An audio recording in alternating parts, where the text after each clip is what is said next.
Greetings, everyone. Peter Maravellis here, welcoming you to another installment of City Lights Live, the virtual extension of the City Lights events calendar, where we continue to celebrate the works of authors we know and love through readings, discussions, and forums.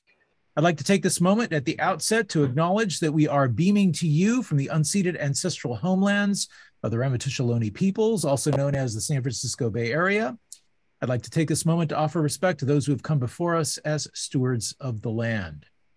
Tonight, we are delighted to be celebrating the life and work of one of the 20th century's most overlooked cultural figures. Harry Smith was a trailblazer in his day. His influence upon artists, filmmakers, and musicians is undisputed. He was nonetheless underappreciated amongst popular audiences. Our friends over at Farrar, Straus, Giroux have published a compelling new book, peeling the layers to expose the many different faces of Harry Smith. It's titled Cosmic Scholar, The Life and Times of Harry Smith, and it's authored by Grammy Award-winning music scholar and celebrated biographer John Szwed. We are honored to have him with us tonight. This is the very first biography of a man who walked in many worlds. Harry Smith was an anthropologist, a filmmaker, a painter, folklorist, mystic, and considered by many to be a kind of a walking encyclopedia. His life was just filled with numerous friendships. He crossed paths with the like of Allen Ginsberg, Robert Mapplethorpe, Thelonious Monk, Susan Sontag, amongst many, many others. He was an insatiable creator and collector responsible for the influential anthology of American folk music and several pioneering experimental films. John Szwed has performed a great service in revealing the depth and character of this seminal figure in 20th century art and literature. John Szwed is a Grammy Award winner, as well as author and editor of numerous books, including biographies of Billie Holiday, Miles Davis, Sun Ra, and Alan Lomax. In 2005, he was awarded a Grammy for his book, Dr. Jazz. He's a former professor of anthropology, African American studies, and film studies for 26 years at Yale University, as well as professor of music and jazz studies at Columbia University, and served as the chair of the Department of Folklore and Folk Life at the University of Pennsylvania. He makes his home in Philadelphia with his family. Joining him tonight in conversation is none other than Raymond Foye. Raymond Foye is a writer, curator, editor, and publisher. From 1978 to 1980, he worked as a literary editor here at City Lights Books, where he edited The Unknown Poe.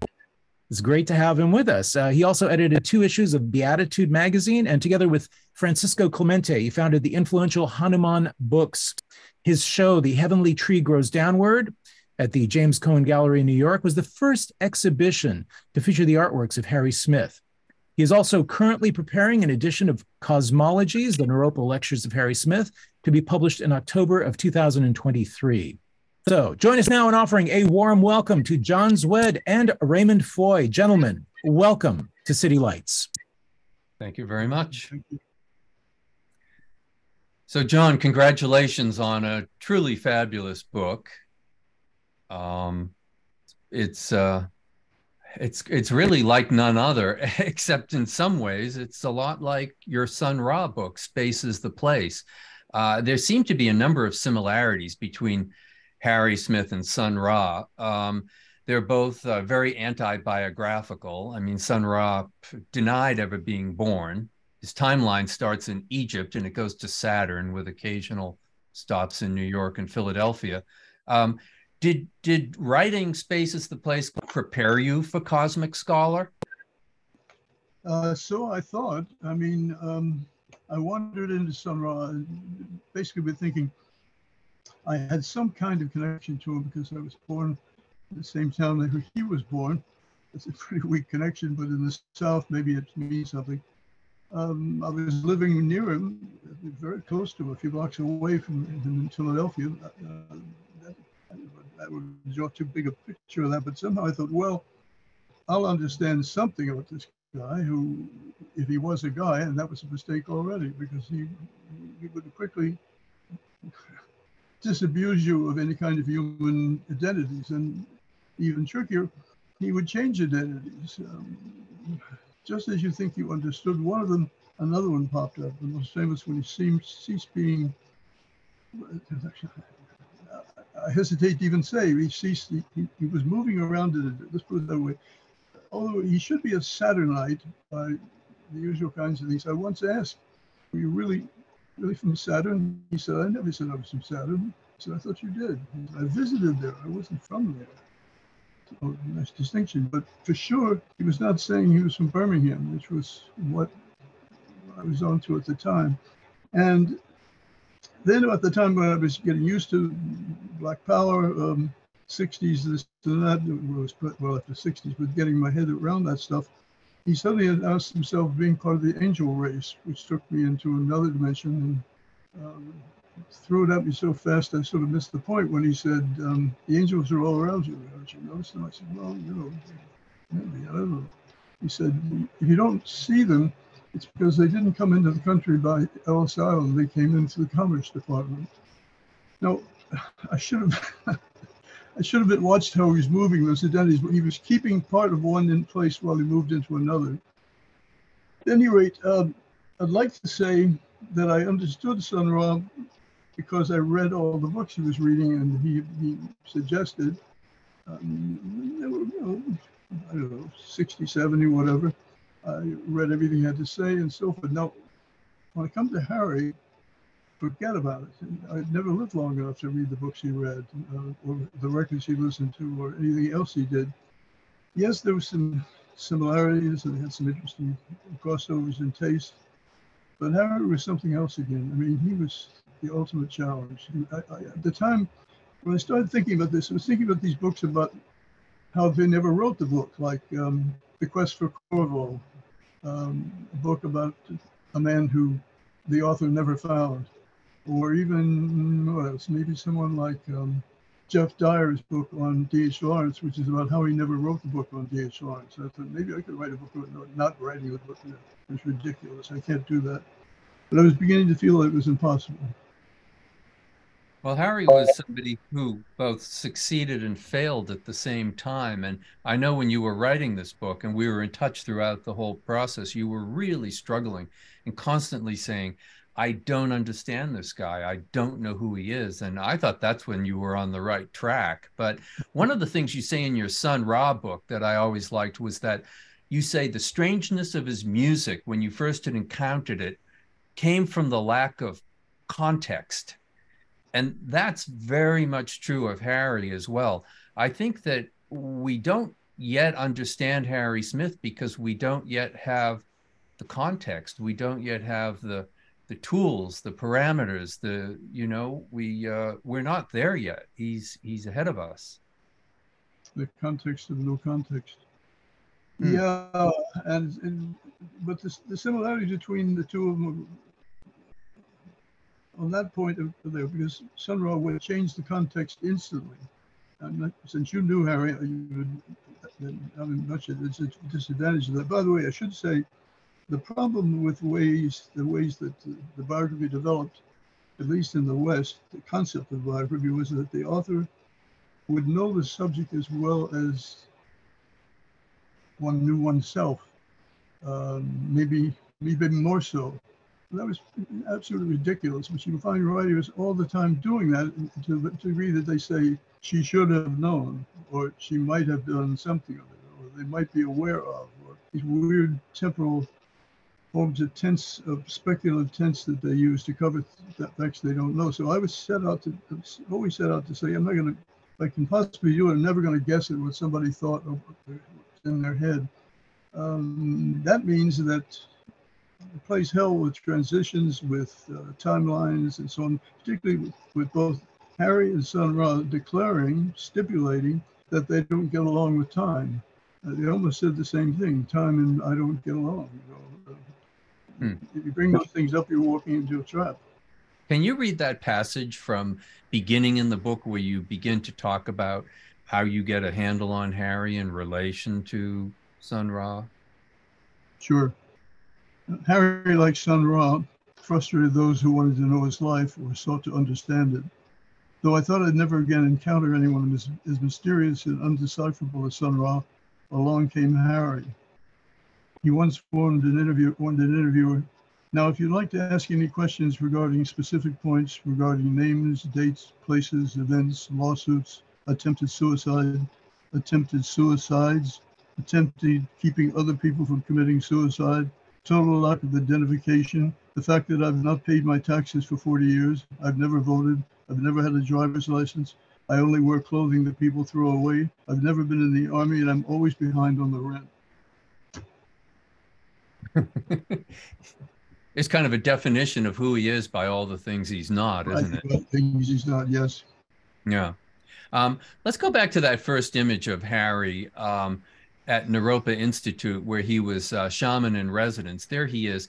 Okay, so he's appearing in a student production, which Marianne Faithfull had organized, of Kurt Weill and Bertolt Brecht's Seven Deadly Sins. And they asked Harry to be the narrator, and he took it very seriously. He went out and bought a costume, and he put glitter in his beard. And then the next shot will show you he's wearing a hat, which he made for himself. It's actually made from rolled up pieces of paper that were proofs to the cover of a book of Aleister Crowley that he designed. And when Brett Lunsford's book on Harry's early years in Washington State came out, I saw one of the Lummi tribesmen standing behind him with a hat that looked exactly like that. But I just love this picture because it's kind of Harry outing himself as a magician finally. Well, he has so many different identities, and he also created really a huge number of masterpieces in different fields, wouldn't you say? Part of the problem.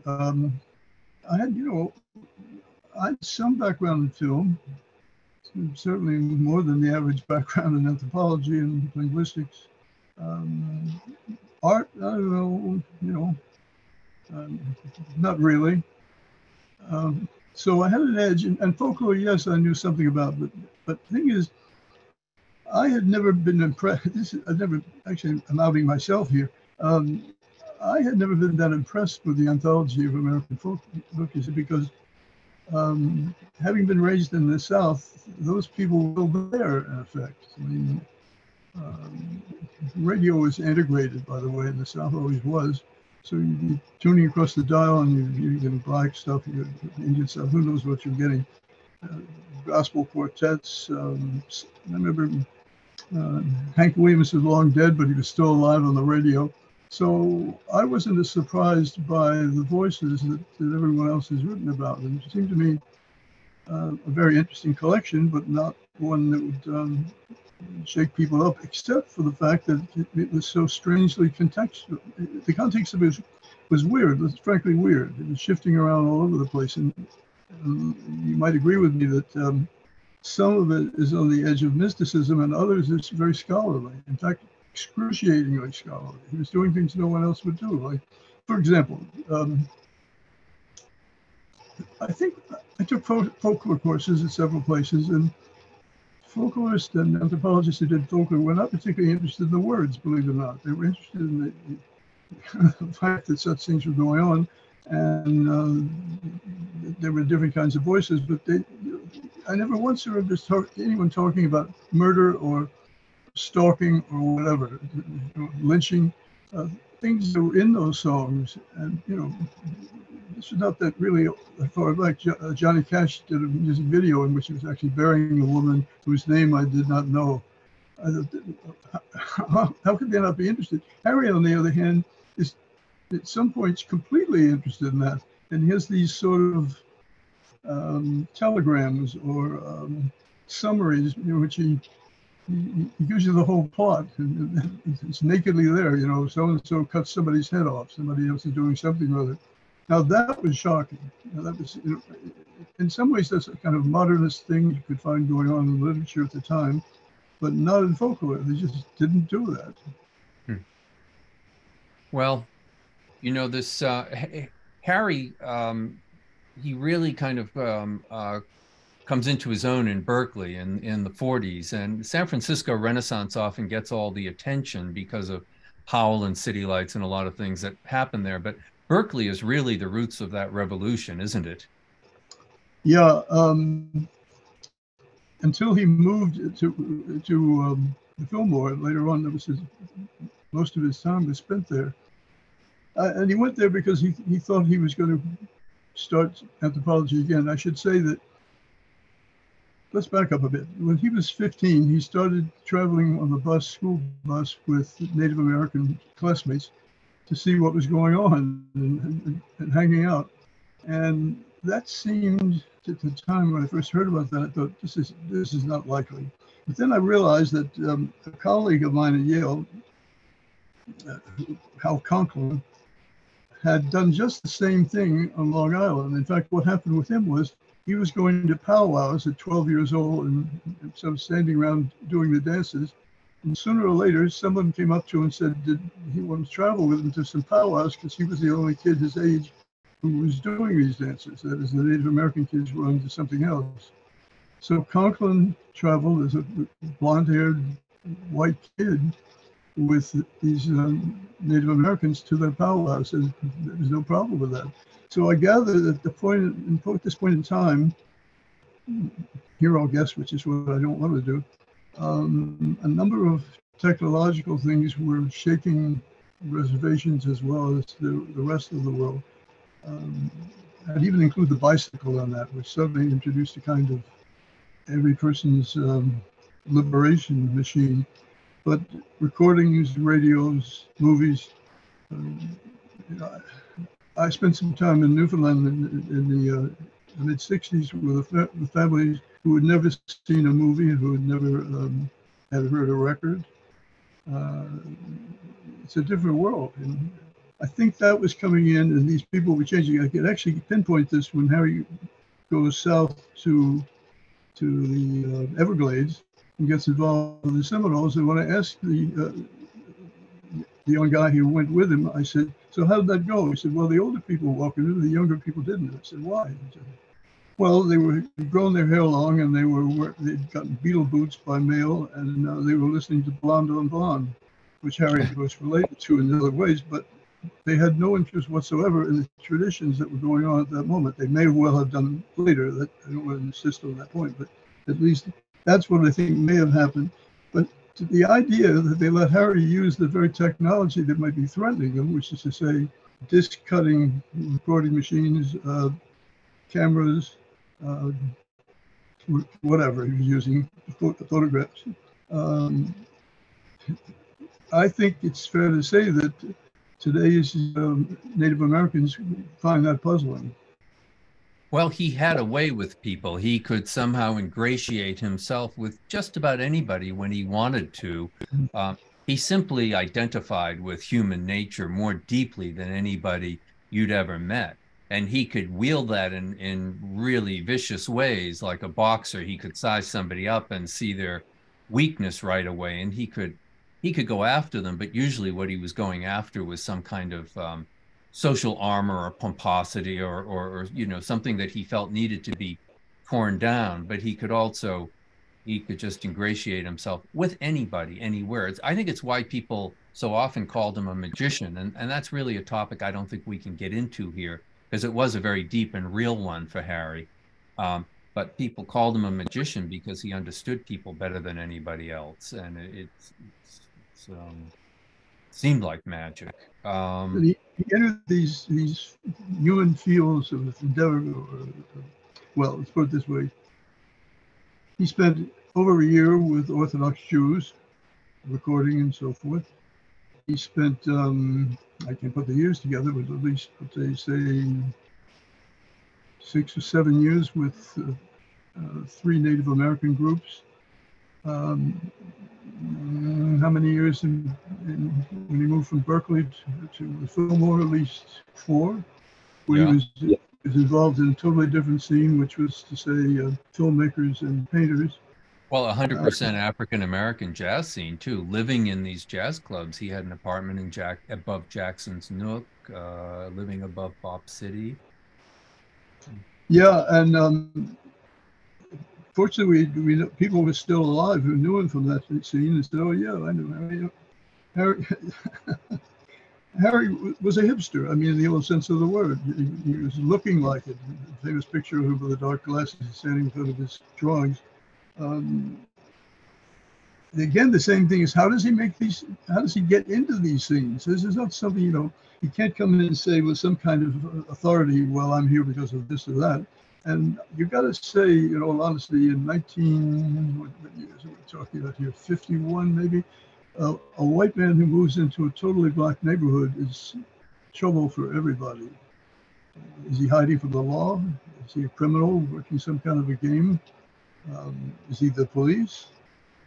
And yet, there he was being welcomed, more than welcomed. He was a community character. Yeah.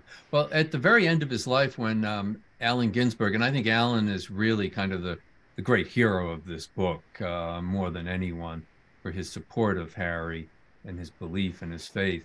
But when Allen brings Harry to Naropa Institute, and he spends 2 years there as shaman in residence, he begins giving lectures. And up to that point, he'd always been very evasive. He didn't answer questions. He didn't like to be asked questions. He would seldom offer information. And suddenly here he was, very open. And the subject he returned to was his time with the Native Americans, and got into American Indian cosmography. He liked to call the Indians the owners, because the terminology was shifting so often amongst, different terms. He called them the owners. But yeah, he went right back to his beginnings. And I just finished editing the Naropa lectures, which is going to come out next month. And you'll have all the lectures, which are online, but what you get that's special are the handouts in class. And that's Harry's anthology of anthropological texts. And that's a whole new anthology. And Charles Stein, the poet, he's discovered a whole set of tape cassettes of world music that Harry sent to his friend Harvey Bialy. And so there's a Harry Smith anthology of world music, which is yet to be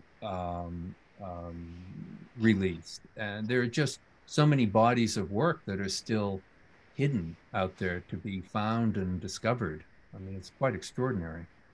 Right, and I think the reason this took me so long, I guess it was 5 years, but I wasn't, of course, doing other things at the same time. But there was always one more thing popping up, and you say, wait a second, no one told me about this. And I asked around, and no one knew about it. How did this happen?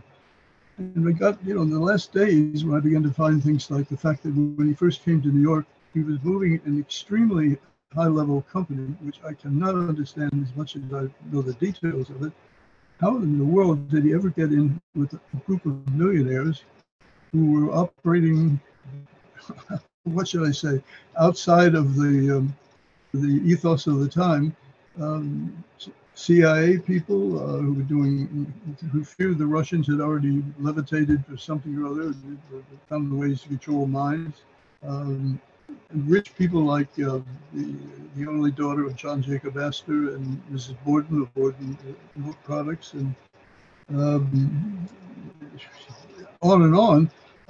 People who were, I'd like to not think that, as I think about it, that the very rich people can afford to be frivolous or can afford to do these things, but in fact, that is it. And these people were thinking in the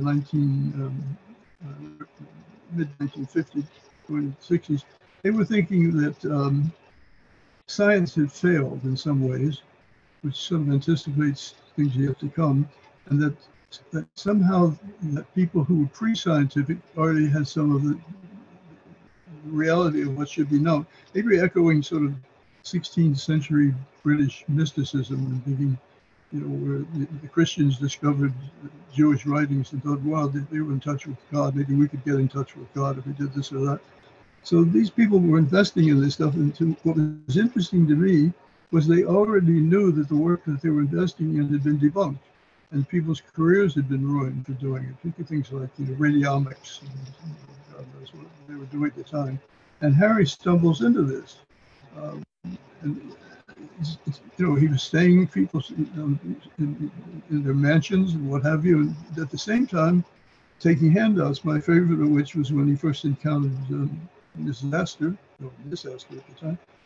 He said, "I'm an artist, and I wonder if you'd give me some money." And she said, "Well, I don't normally carry much money, and would $200 be enough?" Which I figured out is like $2,100 now. And she handed it over to him. This is just bizarre.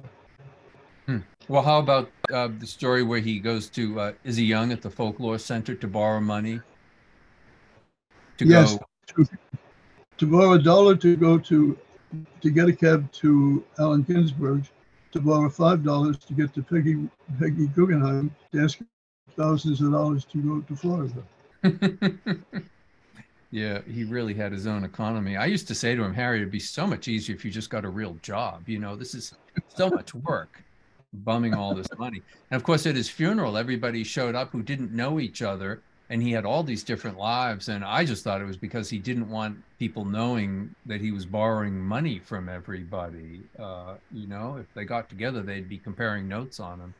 It's true. When he went to the Seminoles, at least 6 people gave him money, each thinking they were going to get something different. The same thing when he went to Oklahoma with Kiowa. I mean, it was a strategy. On the other hand, how could they have handled it if they knew these things were going on? How could they, you know, what did they say? What is this about? And that's what I was doing, saying, what is this? You get to the films even. You know, Harry seemed to want to reinvent the film, as far as I can tell. And, you know, I know a little bit about film, but not enough to really know early stuff. But Harry, as a kid, was already doing kind of pre-film film. There's boxes where you a little cigar box and you make a slot or two and you have a rolling thing. You know, I guess you go to the Jesus box, the little stories of the Bible you could roll past. And his friends from the time said he was doing some kind of animation, which they were not clear on because they weren't interested in that. So when Harry turned up in Berkeley and saw that there was a real interest in the San Francisco Museum of Art that in film, and I think I'm correct to say that only Museum of Modern Art and the San Francisco Museum at that moment took film seriously. And I think you can see it because from my research, I found that a problem was that it was so successful, the film shows were so successful, they weren't going to the galleries. And Harry walks into the middle of this and decides he can make a film, but he doesn't know how to have a camera, and he doesn't know how to use a camera. He can't afford a camera, and he can afford the processing. So he's going to hand do everything. Now, this is getting close to the history of painting or something or other, where you have to paint both sides. You've got to paint numbers of the same things because persistence of vision demands there be repetition to see things. And then Harry takes another step where he says, well, maybe I'll project a film on the screen and I'll put some lights behind the screen which are changing, and then I'll make a film of the film. And people would see the film and they wouldn't know that they were watching a movie of a movie, but they knew there was something different about it. When he took, well, let's see, when he took, made his film where Mysterioso, the piece by Thelonious Monk, was involved. It was about 3.5 minutes, and he made the film, animated it to go to fit that. But then decided, what if I were to run the film forward, then run it backwards, and I'd run the recording backwards, and then I would run it forward again, and we have these 3 parts. I mean, it's as if he's saying, I've got to do this all from scratch. And then when he gets to the multi-screens of mahogany with 4, and actually thinking of 6 and 8, and who knows how many more if he could do it, he knew that there had been people who did this. There had been Abel Gance using split screens, and then I guess Warhol was using multiple screens at the factory. But Harry said we can make these screens meaningful in the way they relate to each other. They're not just going to be, oh, look, that's interesting. It's a light show. These screens are going to tell a story in the way that they interact or not interact. Well, we have an exhibition coming up at the Whitney Museum, a Harry Smith retrospective. I never thought I'd see the day. Curated by Elizabeth Sussman, Carol Bove, and Ronnie Singh. And that opens October 4th, and it will be up through early January. And then it travels in a reconstituted form, I believe, to the Bob Dylan Center in Tulsa, where a lot of Harry's books and records are now housed. And then it moves on to the Carpenter Center at Harvard. But I think what we're trying to do with all these books and shows is provide the context to understand Harry's work and to kind of come to grips with it, and not in a simplistic way of just slapping labels like occult and psychedelia, but really trying to understand what his puzzles are, because they're also the puzzles of our time, and there's still a lot to be figured out. I wonder if we should do some questions. Stephen, do you want to do that from the audience? Yeah, I'm happy to start that up. So we have a question from CH. I've always heard that most of his paintings were lost or destroyed. Curious to know how and where the upcoming Whitney show found their material, and similarly, the Heavenly Tree show, which is, by the way, wonderful. That's yours. Okay, well, the Whitney Museum, there are some things out there with collectors, and so they're borrowing. I mean, Jordan Belson, the filmmaker who was Harry's best friend, they worked together in San Francisco and Berkeley from 1948 to 1951, and then they continued working in New York at Inkweed Studios, which was run by Lionel Ziprin, through 54. Belson actually engraved Harry Smith's Tree of Life. Belson saved a lot of work. Some of the best work that's in the show comes out of the estate of Jordan Belson. And some of those paintings that we were looking at on screen are shown in the Whitney Museum show as projected films that are scanned from the slides that Belson preserved of those paintings, which were later destroyed. So it was probably Hy Hirsch, the filmmaker, who photographed them. He was the photographer for the Art Museum in San Francisco. Harry had the slides. When he left New York, for New York in 51, he actually sold the slides to Jordan. I love that. That's typical of Harry, rather than give them to him. And Jordan saved everything. So some people did save things. So the works are being borrowed and I don't want to say reconstructed, but represented from photographs, and fortunately very good photographs. So that's was there another question there? I think Yeah, Nancy asks, could you expand on Harry Smith's experience with the poetry community and Allen Ginsberg in particular? John, do you want to talk to that? Speak to that? Well, trying to think of a nice way to put this. My understanding, Allen thought he should not be doing poetry, that he was not very good at it. Or at least he thought he was, what would be a nice word here? I can't think of a good one for it. I don't have a firm grip on that at all. I do know that Ginsberg and, sorry, it wasn't Ginsberg, it was, yes, it was Harry and the Baron. Who, Hilaire Roubaix? The Baron, Jacques Stern Rothschild. Right, or who sometimes, yeah, so he assumed that at least. They did a thing called, what was it called, Ecstasy? Even Songs of Ecstasy, yeah. Yeah, which I guess there's a finished copy somewhere. At least I was told there was. I have pieces of it, and a number of unknown poets and well-known poets were contributing to it, as well as some ethnographic and archaic-looking materials. But those two people were never meant to do anything together. I guess they wound up battling each other for all sorts of things. That was the only. I think he was best friends with poets like Allen Ginsberg and Gregory Corso, Philip Lamantia, certainly. But his own brand of poetry was, very 19th century sentimental. Harry once said what he liked, the poetry he liked best came in yearbooks, like high school yearbooks. I guess that was maybe a dig at some of his poet friends.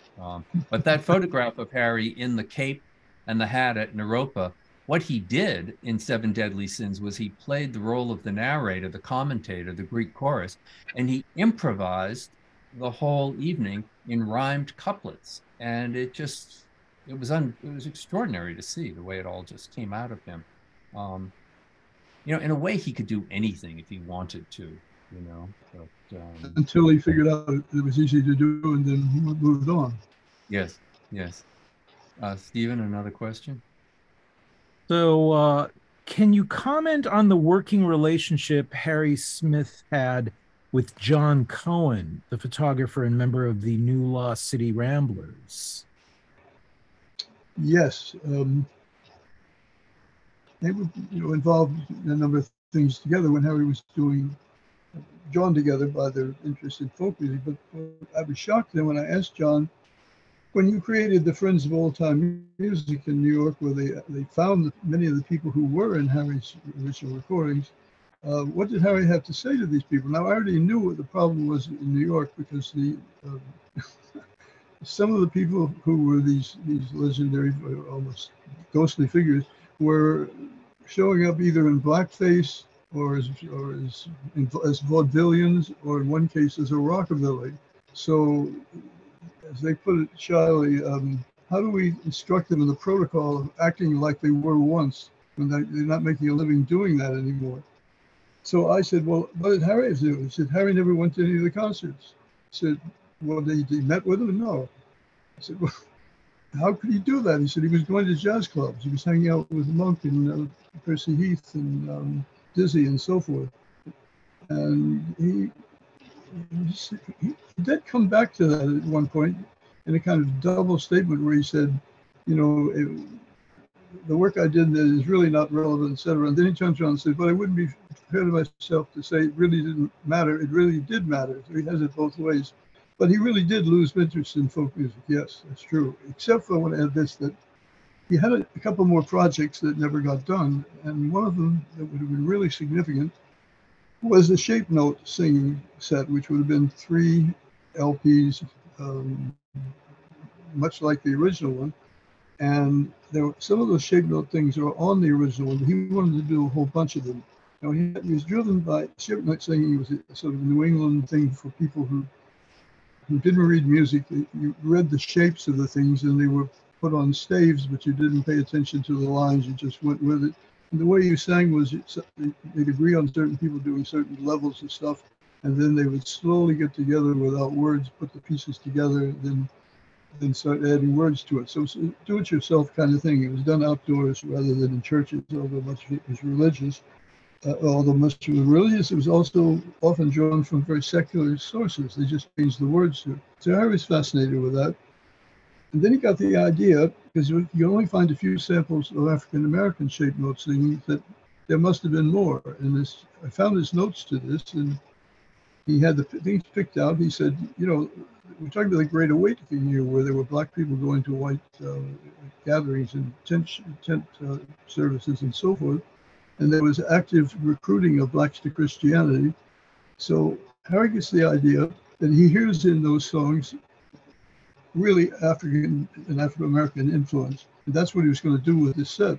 And then I was shocked to look at his list of recordings. He was going to use 5 or 6 from South Africa and from Nigeria to show what happens when Christianity reaches a black church in Africa. Now, that itself would have been a real contribution. Nobody's done that since.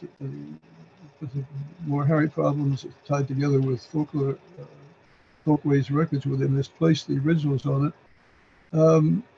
Harry was going to go somewhere else with this. He said, I'm beginning to be interested in the words in this respect. When they say going home, do they mean up there or somewhere else? Is there another home?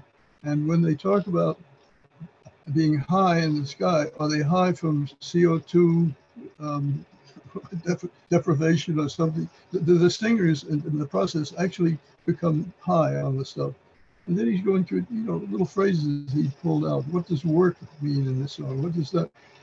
This is very sophisticated folkloristics for the time. Nobody was doing it. It was a kind of deep analysis of philology of these songs mixed with the philosophical, not so much religious as philosophical basis.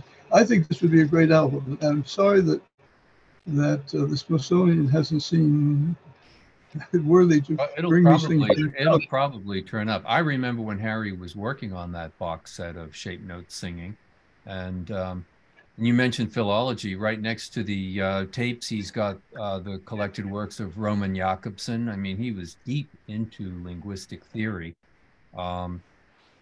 So, yeah, John Cohen. Well, John Cohen went to Yale and studied painting with Joseph Albers.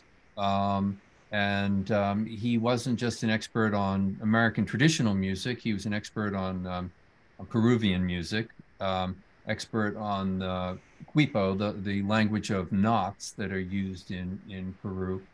John was a really extraordinary character, did one of the very best interviews with Harry for Sing Out magazine, and was a lifelong friend. So John Cohen was a very great and special person. We miss him very much. Yeah, and it's interesting that in the famous interviews that John did with him, at the end he was asking the questions that nobody else wanted to make public, particularly asking Harry, "You've been sponging all of us for so long, you know, it's getting boring. How long are you going to do this?" And Harry sort of spells out the ethos of what it is, which is basically this culture is not set up for him to do the kind of scholarship he needs to do. And then he repeats this some 20 years later with the folklorist and anthropologist Nick Spitzer. He gets more detailed to say that he thought somehow or other he could find a way through this, but he said, "Now I'm, broke. I'm living in a flop house and so forth." And he puts a spin on it by saying that he trusts the people in the flop house more than he does the people who would fund him, who didn't, chose not to fund him. But John managed to get him to talk about his existence and how he did it or didn't do it, and how he was surviving. I don't think anyone else did. Yeah, well, the collected interviews, think of the self-speaking as being re-released, and there'll be some new interviews added to that. So that's another thing to look forward to. We have another question from David. Are there existing copies of the recordings Harry made of Lionel Ziprin's grandfather? Yes. As my understanding of that is that they're coming out from, check me on this, Raymond, they're coming out from dust to digital in digital form. Is that right? That's the plan, yes. Zia Ziprin has been working on this project, a book and a release, and Lance Ledbetter at Dust to Digital is involved. So those recordings are not a rumor. They do exist. There are a lot of them. They're extraordinary. And that's another thing to look forward to in the next year or two. Yes, they are coming on. This was a rabbi on the Lower East Side who wore long flowing white robes, who spoke Hebrew, spoke Arabic, spoke Ladino, Yiddish, who sang in all of these languages, who improvised songs, had his own congregation. I mean, a truly extraordinary figure. And Harry spent 2-3 years with him and made these recordings. And I mean, we would know nothing about this particular part of the Levant, the Eastern Mediterranean that was completely wiped out. So yes, those are not a rumor. They do exist, and they will be coming out soon. And they're also, these recordings are also the last shreds of gatherings of people from Galilee and so forth. We had that culture on the Lower East Side was completely unknown to New Yorkers, and then Harry indirectly has documented that. Yes. Another David asks, was the 7 Deadly Sins at Naropa videotaped? Not that I know of. No, I don't think it was, but only about 1/3 of the tapes made at Naropa in those years, video or audio, have been transferred because they don't have the money. And this is one of the problems with the whole weight of the archive that's out there, the archives. We're losing material day to day. In some cases, we know more about ancient Greece or ancient Egypt than we do about what happened 30 or 40 or 50 years ago. So there may be tapes of it. I don't have a recording of it. Marianne Faithfull went on to bring that production to BAM, Brooklyn Academy of Music. Hal Wilner produced it, and it was quite a success. Unfortunately, Harry is not around anymore to do his part. So I don't know if there's a recording of it. There might be, but if there's anybody out there that wants to support some important work, get in touch, because Naropa and a lot of other institutions need money to save and preserve these tapes. Philip asks, did Harry have any involvement with the Folkways Shape Note records that came out around 1953? No. Period. And then Ben asks, did Harry have any contact with Jaime Diangolo during this time in Berkeley? That's particularly interesting to me because I had a student who wrote a really fine biography of him. And yes, he did. And I was never able to get all the way into it. I do know that from coming in from the side, that he was introduced to peyote by him, along with several other people. That was, it could have been, if it wasn't him, it was someone else. But at that point, peyote was being discovered by anthropologists, or I should say by anthropology students, at the point that Harry was running a little behind in that. And I noticed that a reviewer of my book said, I didn't say what happened when Harry showed up to talk to, turns out, Sarah Carter of the Carter family. And he said it was the first time he'd ever used peyote, and his head almost exploded. And the reviewer said, I didn't tell them what happened. With Harry, what happened is never really there. Am I right? I mean, yes, if you're not there, the nice word is what? Fabulous? He's a fabulist? Yeah, well, I once said to Harry, the trouble with you is every time you're telling the truth, I think you're lying. And every time you're lying, I think you're telling the truth. And he really was like that. It was, and even the whole thing of the shaman, that mystical power, but there's also, that goes with it, is a kind of hooey, a kind of fakery, a kind of charlatanism. And they come right together. And this isn't just Harry. You get this all the time when you read descriptions of shaman. So with Harry, the figure he reminds me most of over time is probably Alfred Jarry. And I mean, Harry was a pataphysician. And Jarry once said about science, it runs in both directions. I forget the whole quote, but he's saying, yes, he's affirming science, but he's also denying it. And that was Harry. All the time, he's affirming and he's denying. You get both sides. And yeah, he did know Jaime Diangolo. He talks about him in the lectures at Naropa. Jaime Diangolo was a wonderful anthropologist who studied and spoke numerous languages of California Indians, and it was also a head. And you can. Gert Stern talks. A psychiatrist as well. Gert Stern discusses Jaime Diangolo and the Berkeley scene in a Brooklyn Rail interview I did with him. And of course, he was very important to Robert Duncan. So yes, he was on the scene, and his books are well worth reading. They're fabulous books. You bring up metaphysics. I'm thinking the science of the imaginary, believe in everything. Science can be fun. That is imaginary science. Yeah, Harry apparently, my understanding of, look, I know very little about alchemy. I know very little about theosophy, but I know enough to know that Harry, because on both sides of the story, he was on one hand deadly serious and a scholar, on the other mocking it.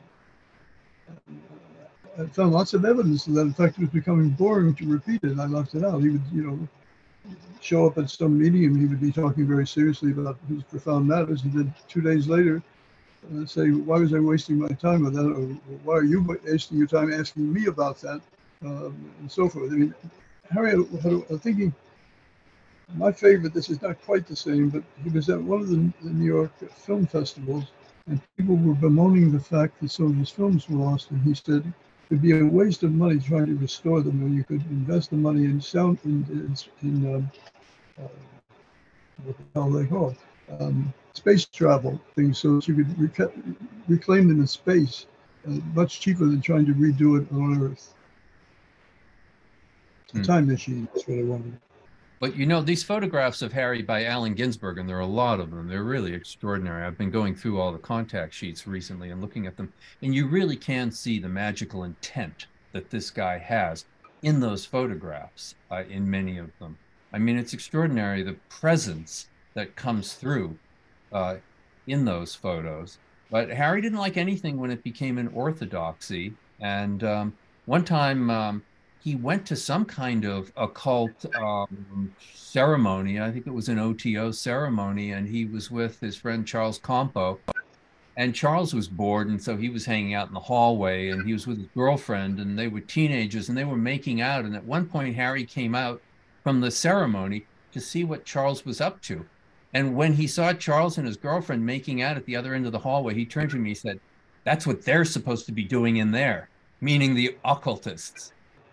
I mean, he was a profoundly unorthodox figure. And once when he found me with a catalog of occult titles from Johnson reprint, he got very upset. He said, "I don't want to see you getting involved in that material." He said, "I've seen too many people go down the wrong road, get distracted." I mean, he really got angry with me and warned me against it. And later when he calmed down, he said, "The thing you have to realize about these things is they're not real laws, they're imaginary."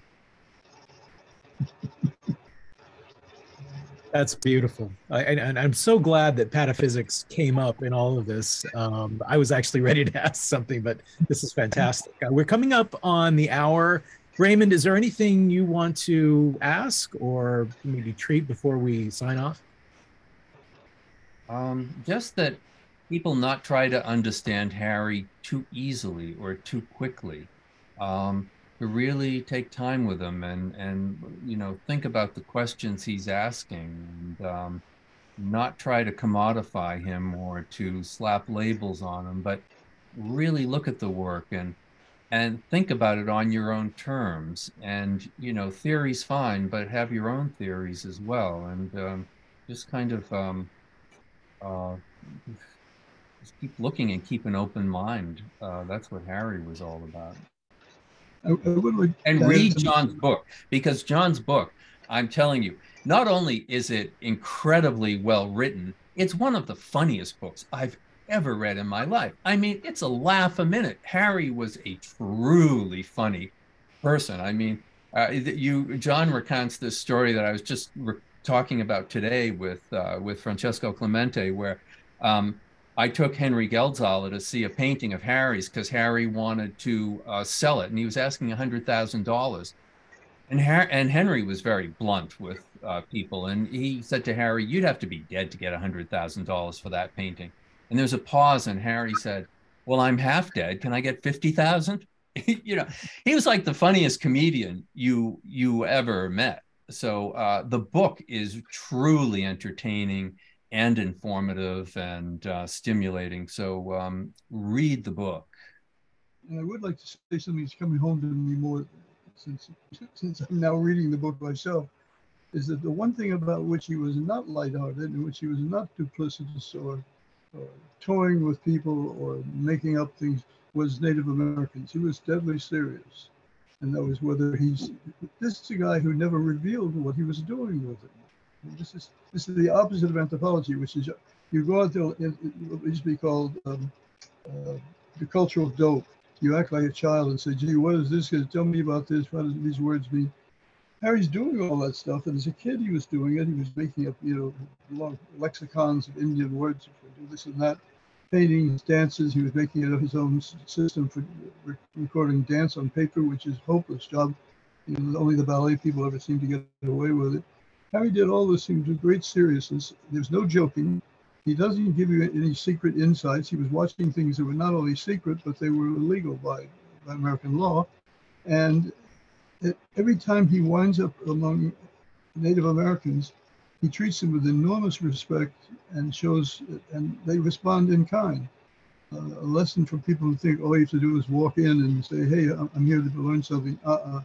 Harry comes in with a certain amount of knowledge already and knows how to treat people well. And if you ever read his notes, which no one does, to the peyote stuff that he did with the Kiowa, he'll say things like, you must understand that I was drunk through much of this time, but nonetheless, I was able to do this or that. Or he would say something like, I had to record in the pawn shop because I couldn't do this or that. He's giving you absolute details of what he had to do this work. At the same time as he's naming all the people who sang, he calls them connoisseurs, he calls them composers, the very thing that anthropologists would never do. They didn't even name anybody. They said, this is the Nigerians and this is African something. Harry treats these people like they were, you know, he's his own curator. By the way, the word curation with Harry, the thing is, what shall I say about this as a closing remark? Everyone's a curator now. Everyone's a collector. You can collect anything, you can curate anything. But meanwhile, the connoisseur has disappeared and replaced by the freeloader and the downloader. You know, I mean, and I must say, Harry anticipated that.